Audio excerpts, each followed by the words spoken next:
নবী মুসা আলাইহিস সালাম একদিন বক্তব্য দিচ্ছেন, তো একজন দাঁড়িয়ে বললেন, বনু ইসরাইলদের একজন, হে ইয়া মুসা, আপনি তো চমৎকার একটা বক্তব্য দিয়েছেন, আপনার চেয়ে কোনো জ্ঞানী মানুষ কি পৃথিবীতে এখন আছে? নবী মুসা আলাইহিস সালাম বলছেন, না, আমার জানা মতে আমার চেয়ে কোনো জ্ঞানী মানুষ এখন পৃথিবীতে নাই। স্বাভাবিক, কারণ তিনি তখন নবী, নবীর কাছে আল্লাহর ওহী আসে, তিনি সবচেয়ে জ্ঞানী হবেন, স্বাভাবিক। আল্লাহ রাব্বুল আলামিন বললেন, মুসা, তোমার চাইতেও জ্ঞানী আমার এক বান্দা আছে। বলেন সুবহানাল্লাহ।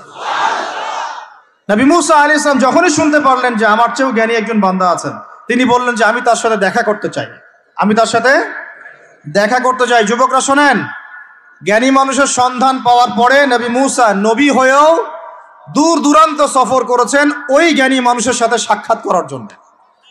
তা আপনারা রেডিমেড ইসলাম চান, আপনারা ফেসবুক শরীফে ইসলাম চান, ইউটিউব শরীফে ইসলাম চান, কিন্তু সফর করে, কষ্ট করে, পরিশ্রম করে আলেম ওলামা পর্যন্ত পৌঁছাতে চান না। তো যাই হোক, তো মুসা আলাইহিস সালাম বলছেন, যদি আমাকে যুগ যুগ ধরে সফর করতে হয় তবুও আমি সফর করব, তারপরেও আমি তার সাক্ষাৎ চাই।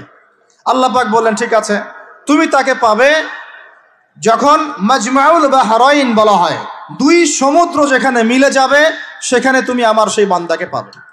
কোথায় পাবে ভাই?